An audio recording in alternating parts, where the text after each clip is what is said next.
Hey there guys, Jay the Nerdsquatch here for Beard and Bear Entertainment, and we here at the team just wanted to give you a quick update from the WGA and the SAG-AFTRA on what we are allowed to do as entertainment journalists. So, entertainment journalists are not on strike. That means that the WGA and the SAG-AFTRA are not requiring us to stop reviewing movies that are releasing now.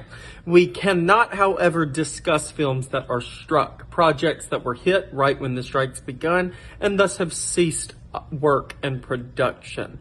Therefore, we can talk about things that are coming out right now, like Haunted Mansion, like Teenage Mutant Ninja Turtles, like Barbie and Oppenheimer, but we just can't talk about the things that the strike is affecting. That would be considered scabbing.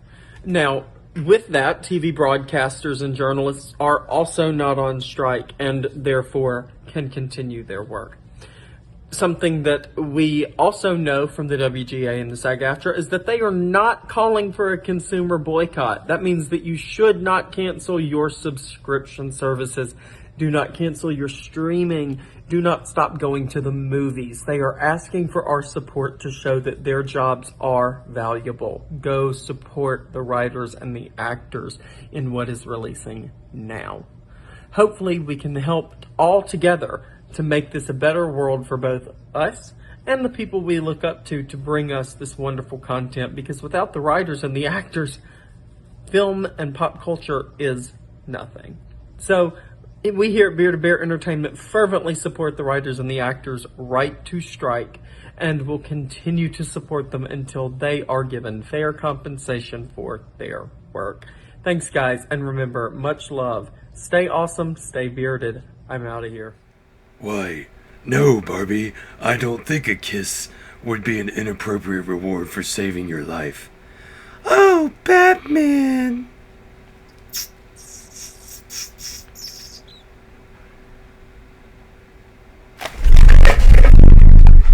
Stop! Hey, oh, hey, oh, hey, oh, hold on, stop. Hey there, Phantomites, it's the Bear here from the Bear Cave. Just wanted to give you a little bit of update. No, unfortunately, I am not going to be on this episode either of the Bear and the Beard podcast.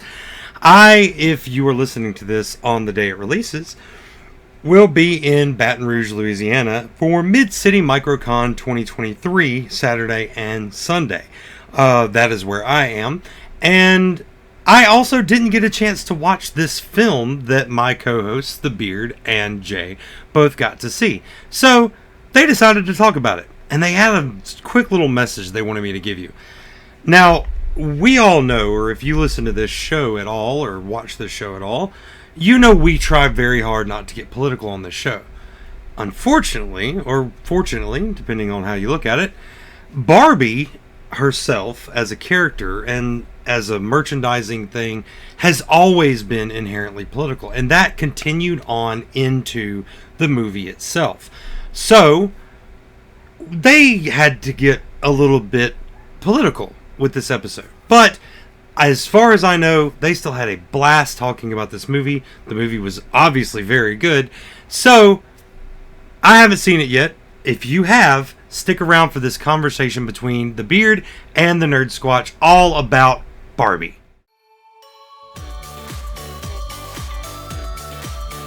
Since her creation by Ruth Handler in the 1950s, Barbie has been a staple of childhoods for boys and girls across the world of all ages. With her first live-action cinematic appearance, Barbie is brought to life by fan favorite Margot Robbie with a cast of star talent to back her up. The Beard and I got a chance to see Greta Gerwig's latest masterpiece this past weekend, and we can't wait to discuss it with you guys. So sit back and relax. Season 4, Episode 14, Dolls, Depression, and Dudebros starts right after this.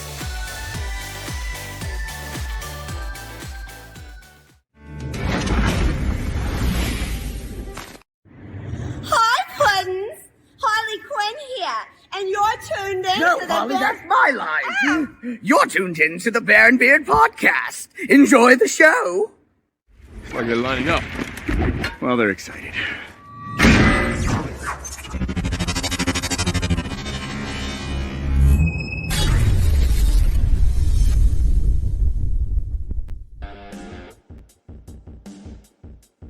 What's going on, everybody? Welcome back to, or for the first time, the Bear and the Beard podcast. I am the Beard, joined by Nerdsquatch. We are down a bear again this episode. He has not been able to see Barbie, but hopefully we'll get him back next episode, maybe for Secret Invasion.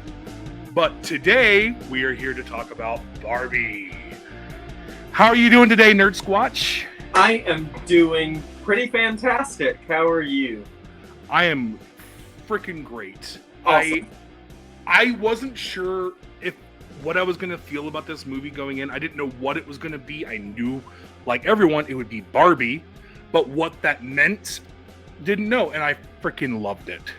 Oh, so did I. I think this is, yet again, I've seen this meme passed across the internet, but you know about the trilogy horse meme, where you've got the three parts of a horse, and it's a trilogy?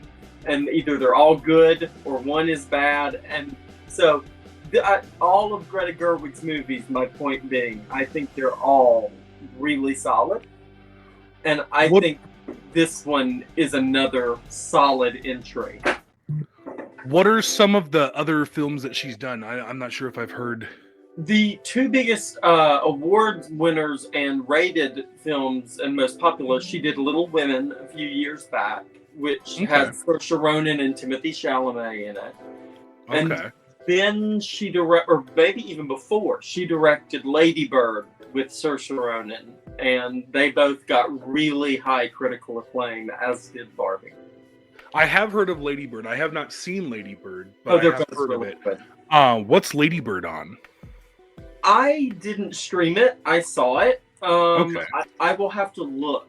I'll have to look. I want to say they're on HBO. Maybe they're both on HBO Max. Max has a lot of stuff. It sure does. I love Max.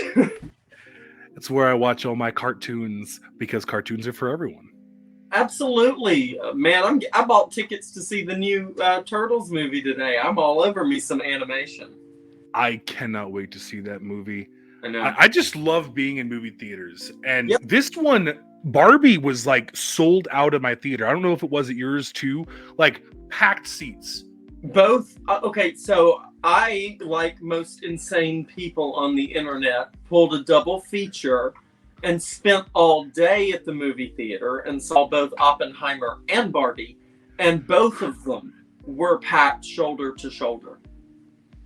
The marketing for this movie was insane. Like, if you did not know this movie was coming out, you were living under a rock, and I'm sorry about that.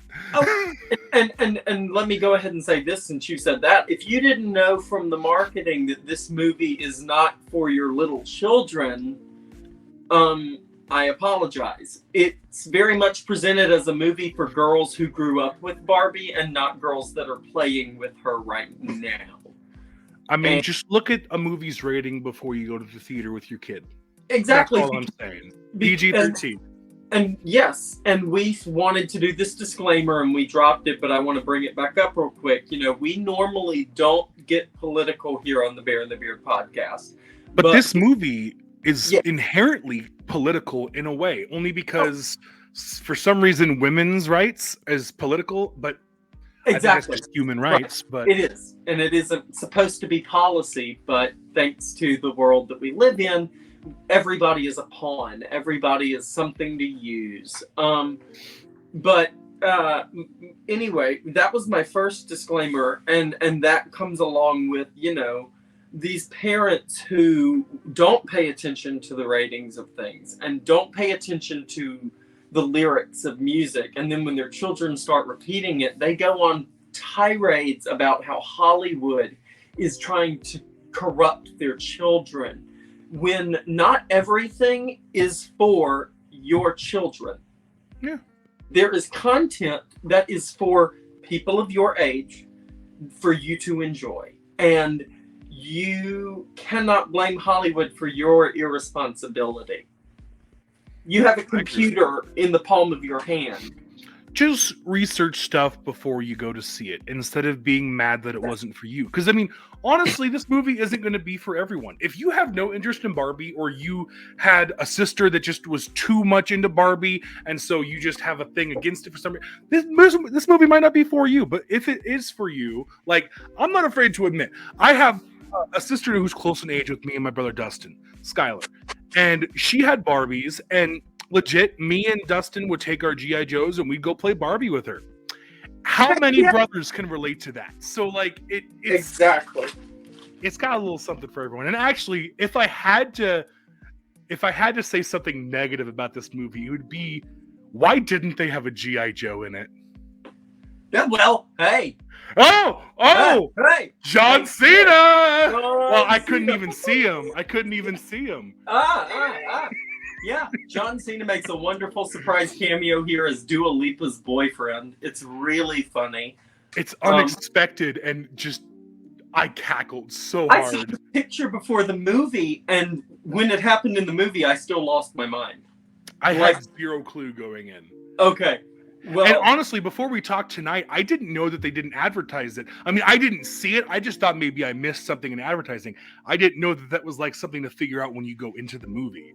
I think it was intended as a surprise, and that's one of my actual first complaints with the movie, is that I felt like this was an opportunity to get everybody in Hollywood involved, and John Cena was the only surprise. I knew everybody else that was in the cast.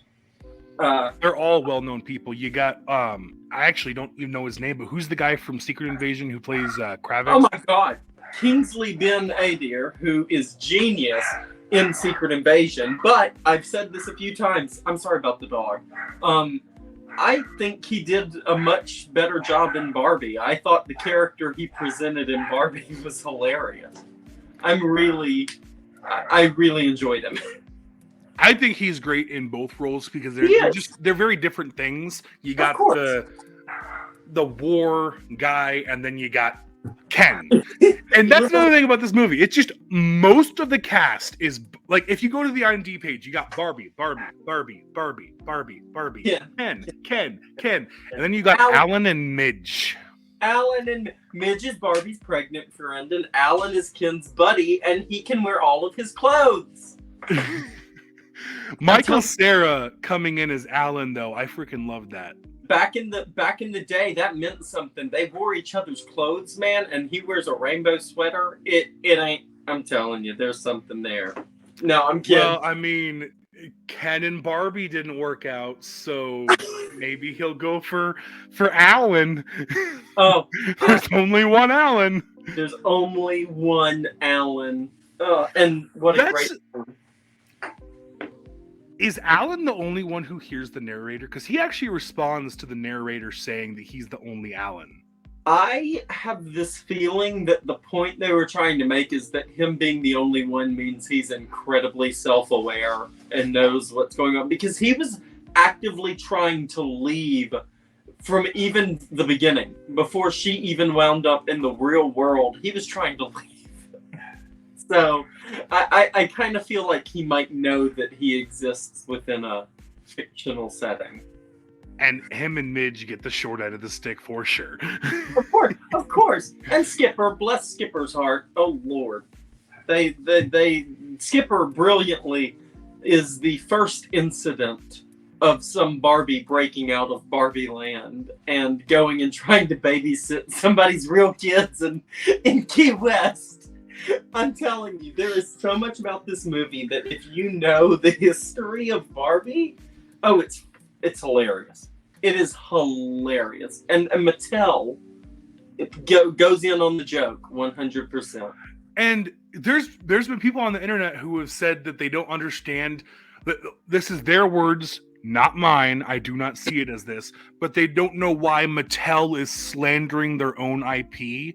They're being self-aware, and I love it. Exactly. Like, Barbie is the positive thing, but Barbie also has a lot of negatives, and this movie addressed that. They didn't like the big F word being used. The minute somebody said fascist, it was over. You should have known. Well, I'll tell you this. America Ferrera's monologue, which is one of the best written things I've heard in recent cinemas. Yes. Got applause in my theater, and not only that, I looked at my mom and I said, well, at least we now know why Ben Shapiro hates it. The angry Ken cosplayer. He wore the shirt and the jeans. You can't make it up. The dude knew what he was doing. This is all theater. Well, there is one thing I do agree with him about, though, with his review of this movie. Will Ferrell's character was kind of useless.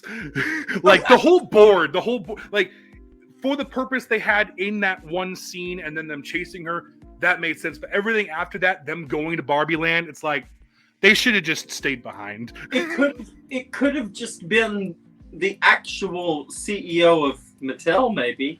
I mean, that's just, but my thing is, I guess what they were going for is, hey, this is kind of an elf story. Do we want to put Will Ferrell in here somewhere?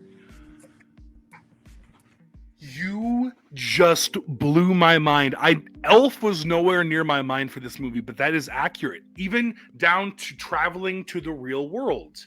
Ken's whole subplot is elf. Ken is Buddy the Elf. He goes around being stupid and not understanding what really is going on. Yeah. It's not really Barbie that's Buddy. It's Ken. But she's the one who has a reason to go. Yes. So there is that. Speaking of Barbie Land, though, I love how the first part of the movie we get is just a day in Barbie Land. Everything being perfect.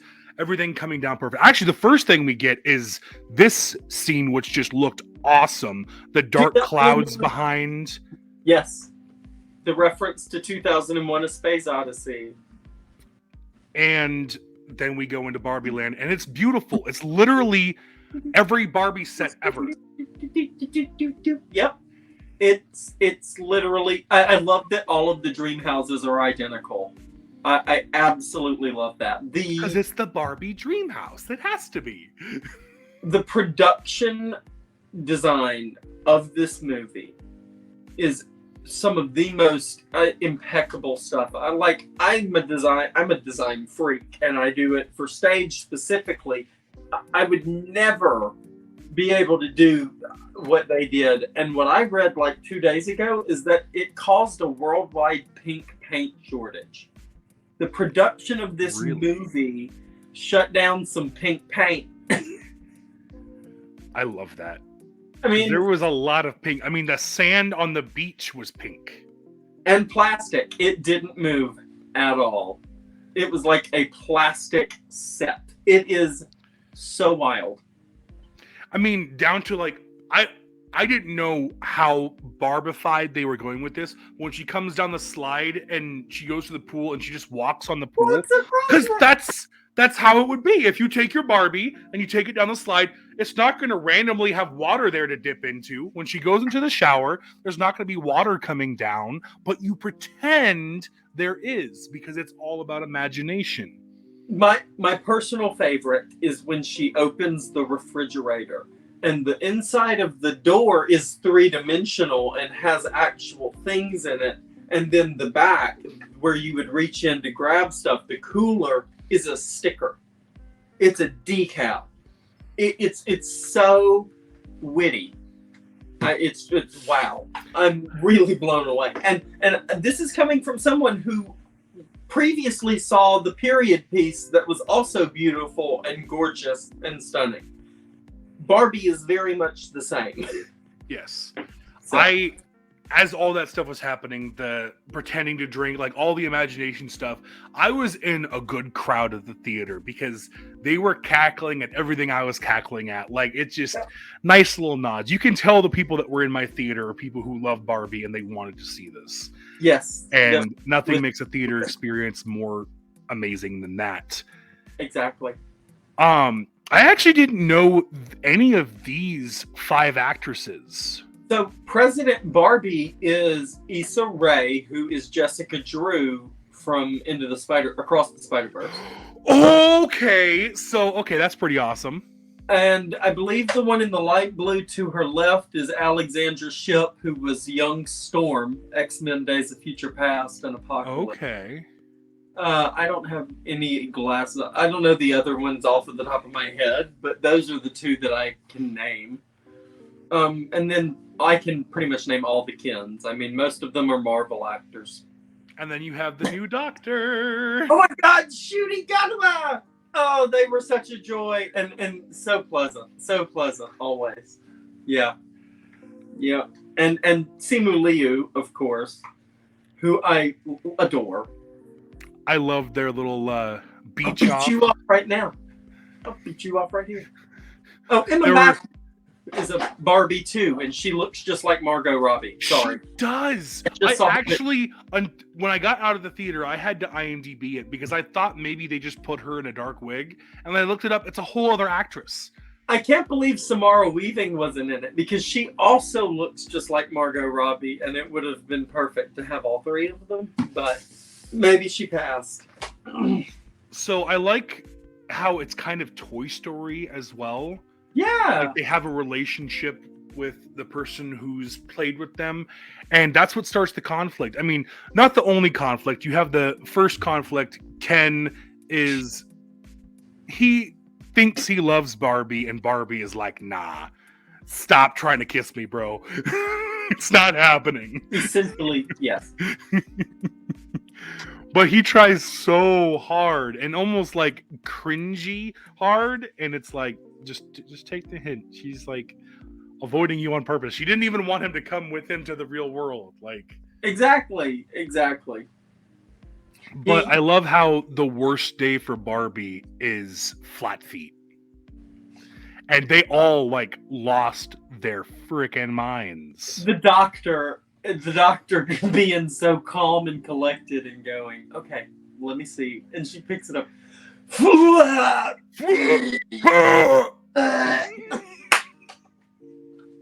It's just flat. Oh, so good. My favorite Barbie, though, is also one of my favorite actresses, Kate McKinnon, Weird Barbie. And I love the scene that we had with America Ferrera when she meets Weird Barbie. Hi, I'm Weird Barbie. I am in the splits. I have a funky haircut and I smell like basement. Oh my God, I had a weird Barbie. Yeah, you did. You make them weird by playing too hard. It's cool. Yeah.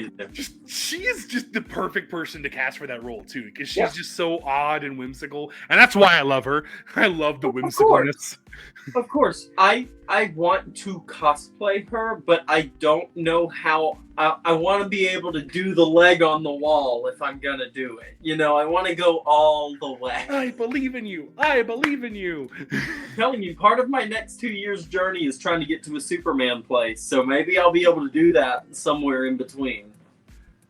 And then we had a nice little Matrix moment with her as well, with the choose. Yes, the choose. Oh, you're gonna. Yeah, you have to choose to want to know.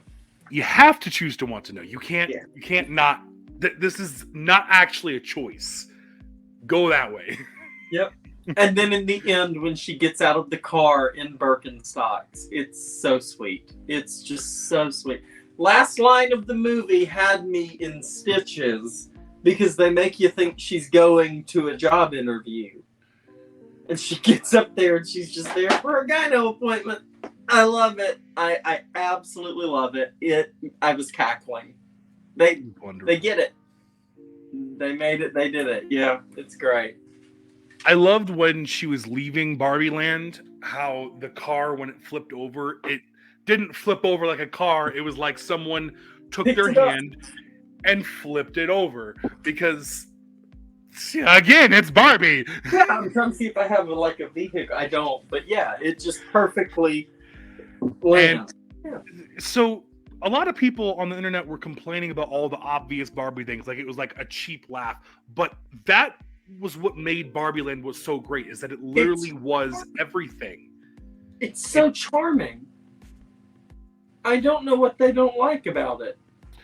It's like a forced gag or something, but it's not. It's how it should be, and it's hilarious that they did it. It's like nice little nods. Would you want the stuff to look real? Would you want the doll to pour liquid? It's like people who groan at every single pun. Puns can be funny. They can. Yes, they can. Sometimes they're not. Sometimes there are puns that you should roll your eyes at. Oh, absolutely. Yeah. But we didn't actually spend that much time in the real world, but every moment in the real world had some kind of message, down to her visiting her at school and getting the mental beatdown of her life, which, although everything that Sasha said was accurate, Barbie didn't deserve that. No. You could tell that hurt her so bad. Absolutely. And then I didn't... Oh, what's that? Oh, I was saying she didn't know she was really Barbie. Yeah. So. That's true. Yeah. Everything she said was factual, though. Yeah, absolutely. And that's the thing about Barbie. Like, Barbie is positive, but Barbie is also negative. Right. And so this movie and Mattel, like, hats off to Mattel for being this self-aware. And being willing. Yep. Because this movie is very important. Important is how I would describe it. Important. Take notes, Bob Iger. Oh, this feels like we should have said this at the beginning, and maybe we can add a little... I think we should record a clip for this, but let me go ahead and say that the SAG-AFTRA has approved influencers to make content. We are not doing anything that is against strike rules. Cosplayers have been told we can cosplay, and influencers have been told we can make content. So just wanted to put that out there. But we're not gonna do episodes related to stuff it's in production or going to be in production. We're not gonna hype anything out there. Right. Current struck work that is already completed that they want us to promote, because if these writers their content's not being promoted, nobody's going to go see it. And on marketing alone, we've seen it happen before. It's part of the problem here. Mm-hmm. So they have told us, and that's the same thing for cosplayers. You know, future stuff and in production stuff is a no-no right now. And there was one other thing that they said that I wanted to address, but I'll try to remember it. Okay. Another thing that happened in the real world, and I didn't fully understand. I just thought it was a sweet moment. I didn't realize who the cameo was, but the moment with the daughter of the creator of Barbie having a cameo, and Barbie just telling her how beautiful she was, and like, yeah, I know. And let me tell you what, I worked in a nursing home, and that is how a lot of old ladies are. They're like, they'll tell me, I know, I'm hot shit. Yeah. Well, I also think, I don't know if it was I do think she's supposed to be Barbara Handler, but that actress is Anne Roth. She's a costume designer. This one? Yes, she's a costume. I read that she was the daughter. I think she's playing her. I think she's a character, that she is playing Barbara Handler, and the reason that she says I know is because her mother, being the creator of Barbie, instilled in her a very high self-worth. So I think that was kind of supposed to be our instinct, is that was Ruth's daughter. Okay. Once we met Ruth, we were supposed to look back on that. Yeah, I'm sorry. I thought it was just a random old lady until after the movie, and I had read that. Sweet. And I had read wrong. I thought it was actually the daughter. But then we actually got the ghost of the creator. Yes. Yep. And Will Ferrell's character knows that this ghost just casually lives on some floor in the Mattel building. On the 7th floor. Yeah. Why not? Which we've spoken about Will Ferrell enough, a few times, but let's talk about that scene inside his actual office where they're all excited for Barbie to be there because they're like mind blown that she's actually there. Right. And then they're also like against her. It's like they're politely enemies. Like dudes at the bar. And that's exactly, I think, the point. Oh my God. Not only that, but it's also supposed to show that there's all these men that are pushing forward what a woman should be. And it's like, what? Maybe women should decide that. Of course. And when she asks, where's your CFO, your CEO, your blah, blah, blah, blah, and it's all dudes. And that was something. That's saying something. And then them all chasing her. That was freaking hilarious. Because, okay, before we get to the chase though, you and I were talking before recording about the twisty ties of them putting her back in her box to be the way they want her to be. Yeah. I got chills in that moment. Like, I didn't even get to laugh at the huge oversized twisty ties because that made my heart skip a beat. It became very real and very obvious what they were trying to say in the moment. And that, of course, could lend to a lot of the hatred for this movie, is because that part is very obvious about what it's trying to say. Mm-hmm. So. That, and at this point in the movie, Ken has gone back to Barbie Land and brought the patriarchy that he oh so loves with him. The horses. Oh. The horses. My Mojo Dojo Casa House. Okay, were you ever a fan of Karate Kid? Sort of. So, Johnny Lawrence, who is the enemy to Danny in the Karate Kid movie, he's one of the main characters in Cobra Kai on Netflix. And very much when Ken went all dude bro, he reminded me of Johnny Lawrence. He just did.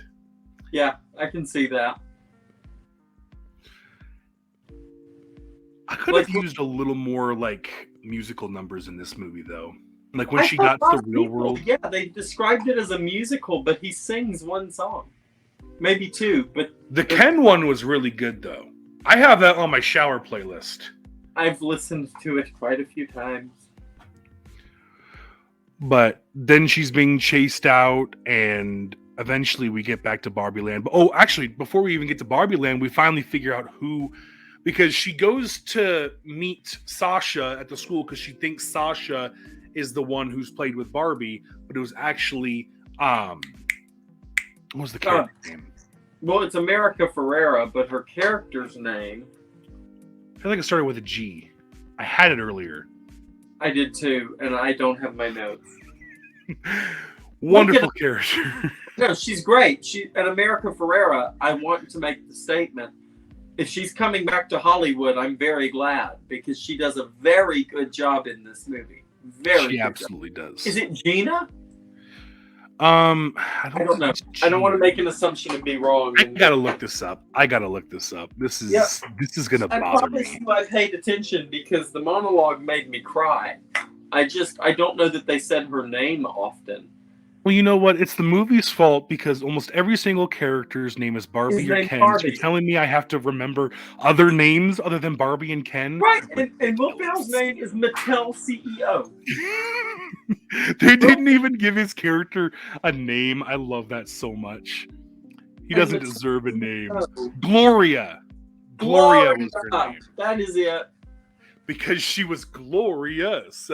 See, that's one of the puns that you roll your eyes at I was talking about earlier.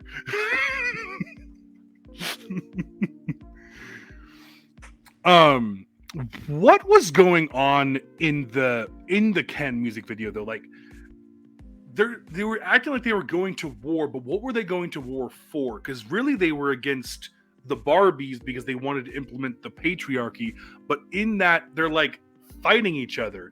Because they started falling in love with, remember they did the thing at the beach where the Barbies swapped partners and they were swapping between the Kens and it made them all jealous, so they fought within each other.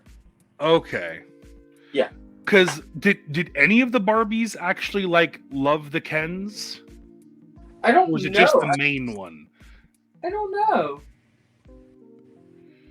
That'd be an interesting thing to figure out. But I loved the song, but like when they're on the beach just throwing things at each other, and they look like, what's his name? Ken over there on the left looks so scared. He looks terrified to go to war with the other Kens. Yeah. And then Chris Evans' brother's one of them. Really? He's the little cowboy one that becomes the president. Okay. Yeah. Okay.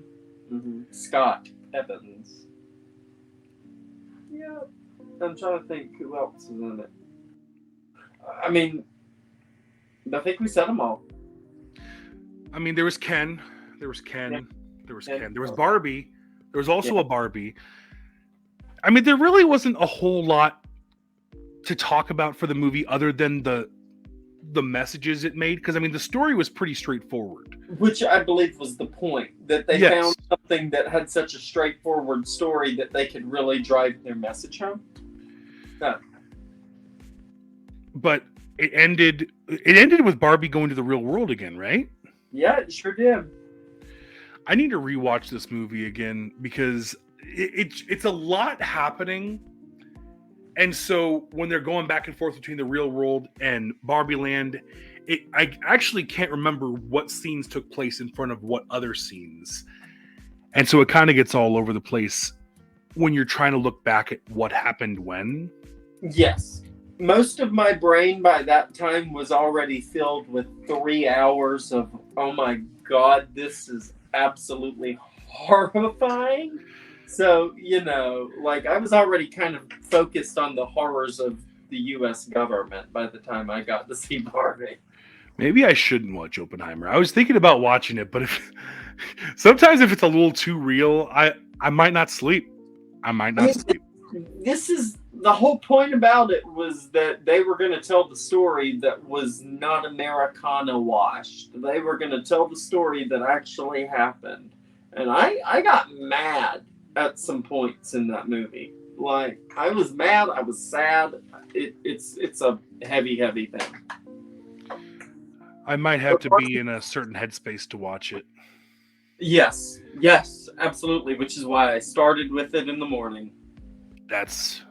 And then after bringing down, you get to be lifted up a little bit. I mean, there is some sad parts to this movie. I don't know, I was kind of depressed. Yeah, Barbie kind of depressed me, hence the title of our episode. Yeah. Dolls, Depressions, and Dudebros. Well, because she was depressed because she was feeling how her person was feeling. Yeah. Her Andy. Yes, absolutely. Her Andy. I also loved the scene when they were going and deprogramming all of the Barbies from the patriarchy, and they dressed up Sasha and Gloria all Barbified. Imagine anyone who grew up playing with Barbies getting to go to Barbie Land, and then the Barbies dress you up like Barbie. Yeah. That's got to be life-changing forever. Yep. I liked the Zack Snyder joke, too. I thought it was really fun. Wasn't in poor taste. I immediately thought of our friend EJ. EJ. Because I know he would laugh at it. I knew he was going to laugh at it. I knew it wasn't going to like upset him or anything because EJ's cool. Trapped in the 4-hour cut of Zack Snyder's Justice League. Oh, so clever. And then I also, the only other thing I want to talk about is this wonderful hoodie of Ken's, the I Am Kenuff. I need one. I've looked on a few websites and I might be getting one soon because I just want it. I know. I'm not even that kind of guy, but I think it's hilarious. It is hilarious, and if I wear it, it's like I'm really into Doctor Who, and one of the ways I met a couple of my friends, I used to have this Doctor Who hoodie that had a TARDIS on it, and it actually made some people approach me, and we started talking about Doctor Who. So anyone who loved this movie, if I'm wearing that hoodie, we're gonna like, oh yeah, okay, I got you, and then we just start talking about Barbie. Yeah. Oh my God! So speaking of John Cena being a G.I. Joe, but also not being a G.I. Joe in this movie, they should have just made him a G.I. Joe. Yeah, but Hasbro owns G.I. Joe, and they were over with Mattel, so I don't know if that would have gone over well. Mattel couldn't just reach out to Hasbro and be like, hey, for one little 10-second scene. Yeah. Yeah, but you gotta remember, Hasbro's also, spoilers for Transformers Rise of the Beasts, Hasbro's also actively rebooting G.I. Joe. So... Really? Did you not see the post-credit scene of Transformers? No, when I saw Transformers Rise of the Beast, it was the second movie playing at a drive-in theater here in Nebraska. And so by the time the credits rolled, we were tired and we were heading, because we had a 2-hour drive home and it was already really late. We didn't get back till like 3:30 a.m. Okay. So After this episode, we'll have to discuss the post-credit scene, because I did not know there was one. Yeah, we will. Interesting. It's pretty great. It's pretty cool. Well, I don't have anything more to talk about Barbie. Did you have any other points you wanted to make? I don't have any points that I want to make, but I do want to say real quick that you can catch my Barbenheimer video on my channel at the end of the week once I get it edited. That's going to be a two in one, because I didn't feel like doing 2 episodes, and I feel like it's more appropriate to put them together. So I know I'm gonna have spoilers, but I'm gonna watch that before I watch Oppenheimer. Yeah, I'm not gonna. I think it might prepare me. The thing is if you go and read, if you go and read what happened, there's your spoilers in a history book, but it's just kind of made out that we're the heroes. I have an American education, and so I even the history that they try to teach, they still don't teach that well. Yeah. Well, they don't even teach it that well. Like, I'm actually interested in history, but I was bored to tears in history class. Like, when I talk about historical things with people, like in a discussion, that's really interesting. Yeah. But in a school, it's just, first of all, you're hearing their version, and then, it's just... Absolutely. Yep. And we're learning right now that they can tell you that certain people enjoyed the atrocities that were inflicted upon them, and that they learned things from it. And that's what they're teaching in school now. So, Sorry. We were getting political on other things. I didn't mean to drop a bomb, but there's my bomb. Sorry. I guess the last thing I want to wrap this episode with. Yeah. If you could go into Barbie Land and take one thing from Barbie Land, other than any people, you can't bring any characters with you. No kidnapping. If you could take anything from Barbie Land, no matter how big, no matter how small, and bring it to the real world and it's yours, what would you bring? Oh my God, the car. Same. The car. It's just so beautiful. I actually... Funny enough, before I got my current car, this very awesome couple here in my town helped me finance it. And they were asking, is this really the car you want? And I was like, I need a car so bad, I wouldn't care if it was a pink car that said Barbie on the side. So it's pretty funny that I actually do kind of want the Barbie car now. Yeah, it's beautiful. Imagine me cruising the coast on that thing. Oh my God, yeah. Well, I mean, you could just flip the car anytime you want, and it's perfectly safe anyway. And then go into the ocean, it turns into a jet ski or a boat. It's whatever. The Transformer. See, they did do a crossover with Hasbro. It's a triple changer. Yep. Alrighty. Well, we want to thank everyone for tuning into this episode. I think our next episode is going to be Secret Invasion, just because I think that's the thing that all of me, Bear, and Jay have all been kind of paying attention to. We got one episode coming up. Well, when this drops, it has already dropped, but Wednesday, tomorrow, the new episode comes out, and I am very anticipated about it. Is that a phrase? I am anticipated about it? I'm going to say that's a correct phrase.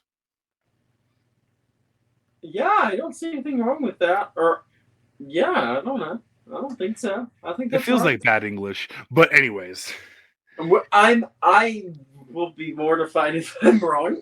I'm gonna Google it after this. Did I use the proper English here? Right, but English is a very. You can ask anybody from outside of this country, other than Britain and European countries that speak English. It's hard. It is one of the most brutal languages. And it's a mix of the weirdest stuff. So who knows? And there's just random weird rules in there. But anyways, thanks for tuning in, everyone. I've been The Beard. I've been Nerdsquatch. And I want to remind you, as always, to stay awesome, stay bearded, and much love. We are out of here. Boom, cut the check. That was totally wicked! Thanks for checking out another Bearded Bear Entertainment production. New episodes of this show are released every other Friday at 8 a.m. Central Standard Time, in both audio and video format. Audio episodes are available pretty much anywhere you get your podcasts, and YouTube is the only place for video format. For listeners, subscribe on your app so your device downloads it automatically, and for viewers, subscribe and click that little bell so you're notified about all our new nerdy content. Also, don't forget to follow us on our socials. Facebook, Instagram, and TikTok are all great places to interact with us.